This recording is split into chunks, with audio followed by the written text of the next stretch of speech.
details as well. Do we want to say details? Where do you see that? Describe how the details support the idea.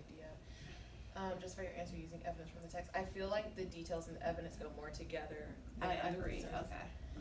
So use reasons by thinking, use transitions to connect my ideas, and using exemplars made a huge difference for that. They really saw it today. Oh yes, and I was able to say, "Ding, you got it!" Every time Yeah. I saw a transition, and it fit well. So yeah, that was good. And then why does it the claim? Okay, so do we want to clean that up to make it clearer for our kids who are striving to I feel like see that's the big this picture? I feel like that's this question. We just haven't. We the haven't made statement, it there, yeah. We haven't.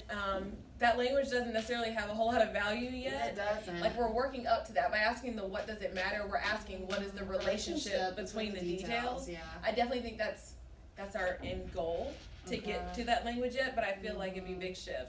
And what I want to say is, I think you're trying to translate between the kind of talk you do every day, because you're asking, you just said, why does that matter? You're Yeah. asking that every day. Yes. But what you want to do for kids is say, when you get to a testing situation, they're not going to, test language doesn't sound like, why does this matter? Test language is going Sounds to like ask, that. what is the Exactly, relationship Sally. between the details? So Yes. I think when we go That's the analysis. the best practice to test practice is the translation between Oh, we've been doing translation. this all the time Yeah. and we're not going to do anything differently, but the way the test writers ask that will I like sound that. different. And I think when we're talking about, starting to expose them to the shift in the language so that you can understand when you see this, this is what it means for us when we're talking But and we have to practice. do that. We just have to stop and take the time to explain that Yeah. to them, and maybe chart it. But the practice won't be any different, No. right? And I think Right. they might be thinking the words are different. I've got to do Right. something different that is alien to what you've been leading them doing Yes. every We've day. just been using everyday language. Right. Yeah.